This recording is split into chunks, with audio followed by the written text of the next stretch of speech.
আসসালামু আলাইকুম। আজকে আমি তৈরি করব কাঁচা আমের মোরব্বা। আর এই মোরব্বাটা নরমাল টেম্পারেচারে 6 মাস পর্যন্ত সংরক্ষণ করে খাওয়া যাবে।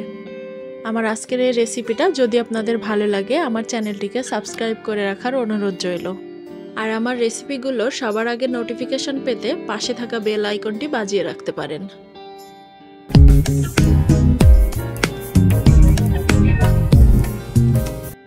প্রথমেই প্রয়োজন মতো আম নিয়ে নিতে হবে।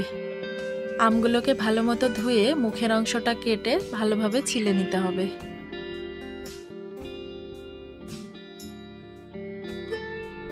ভালোভাবে ছিলে নেওয়া হয়ে গেলে প্রথমে আমগুলোকে আমি এরকম 4 ফালি করে নিচ্ছি। আমের ভেতরের অংশটা একটু শক্ত হয়ে আছে। এই আমটাই মোরব্বা করার জন্য পারফেক্ট হয়। এই আমটা দিয়ে মোরব্বা করলে আমটা সহজে গলে যায় না। এখন ভেতরের নরম বিচির অংশটা ফেলে দিয়ে সব আমগুলোকে এভাবে কেটে নিতে হবে। সব আম কাটা হয়ে গেলে এখন একটা গুরুত্বপূর্ণ কাজ করতে হবে। আর মোরব্বা তৈরির ক্ষেত্রে এই কাজটাই একটু ঝামেলার হয়। আর সেটা হচ্ছে একটা কাঁটা চামচ দিয়ে আমগুলোকে এভাবে ছিদ্র করতে হবে। ঘন ঘন ছিদ্র করতে হবে যাতে করে আমের মধ্যে মিষ্টিটা খুব সহজে এবং সুন্দরভাবে পৌঁছায়। সবগুলো আম এভাবে করে নেওয়ার পর একটা পাত্রে প্রয়োজন মতো পানি নিয়ে নিতে হবে। এখন এই পানির মধ্যে 1 চা চামচ চুন দিয়ে দিচ্ছি।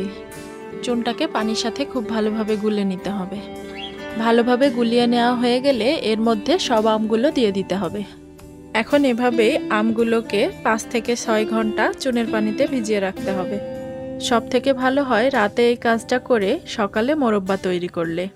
আর এই চুনের পানিতে ভিজিয়ে রাখার ফলে আমটা সহজে গলে যাবে না, আর আমের মধ্যে কষ এবং টক ভাবটাও একটু কম হবে। কিছু একটা দিয়ে ঢাকা দিয়ে এভাবে আমি আমটাকে রেখে দিচ্ছি। 5-6 ঘন্টা পর চুনের পানি থেকে আমগুলোকে তুলে খুব ভালোভাবে ধুয়ে নিতে হবে। আমগুলোকে খুব ভালোভাবে ধুয়ে পরিষ্কার করতে হবে যাতে করে আমের মধ্যে চুনের পানির কোনো অবশিষ্ট অংশ না থাকে। এখন এই পরিষ্কার করে রাখা আমের মধ্যে দিয়ে দিচ্ছি 1 কাপ পরিমাণ চিনি। চিনিটাকে আমের সাথে 10 থেকে 15 মিনিট রেখে দিলেই চিনিটা একেবারে গলে যাবে।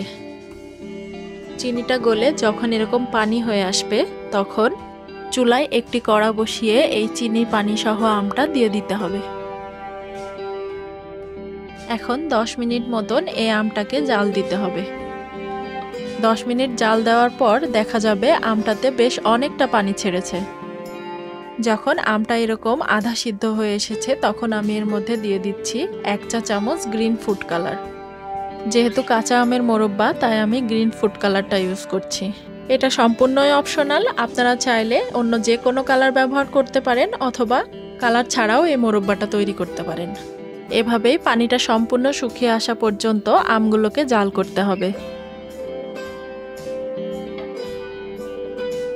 প্রায় 15 মিনিট জাল করার পর এখন পানিটা অনেকটা শুকিয়ে এসেছে আর আমটাও খুব ভালো মতো সেদ্ধ হয়ে গেছে।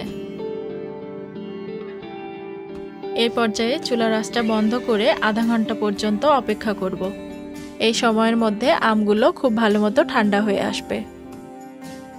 1/2 কাপ চিনি ব্লেন্ডারে ব্লেন্ড করে আমি এরকম আইসিং সুগার তৈরি করে নিয়েছি।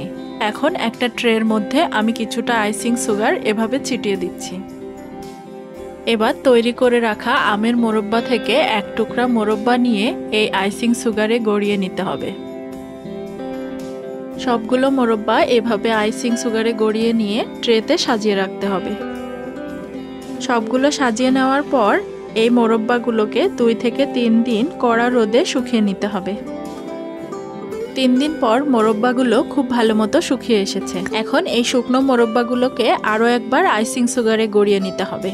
এতে করে এই মোরব্বাগুলো খেতেও অনেক বেশি ভালো লাগবে আর এই সুগারটা অনেক দিন পর্যন্ত মোরব্বাগুলোকে সংরক্ষণ করতেও সাহায্য করবে।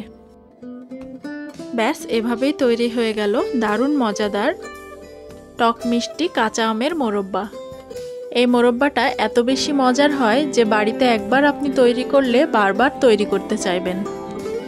তো আমার আজকের এই দারুণ মজাদার কাঁচা আমের রেসিপিটা আপনাদের কাছে কেমন লাগলো অবশ্যই আমাকে কমেন্টের মাধ্যমে জানাবেন। আর ভালো লাগলে লাইক এবং শেয়ার করে আমার পাশে থাকবেন। আপনাদের একটা লাইক এবং শেয়ার আমাকে অনেক বেশি উৎসাহ যোগায়। আবারও ফিরে আসবো নতুন কোনো রেসিপি নিয়ে। সেই পর্যন্ত ভালো থাকবেন, সুস্থ থাকবেন আর আমার জন্য অনেক অনেক দোয়া করবেন। আল্লাহ হাফেজ।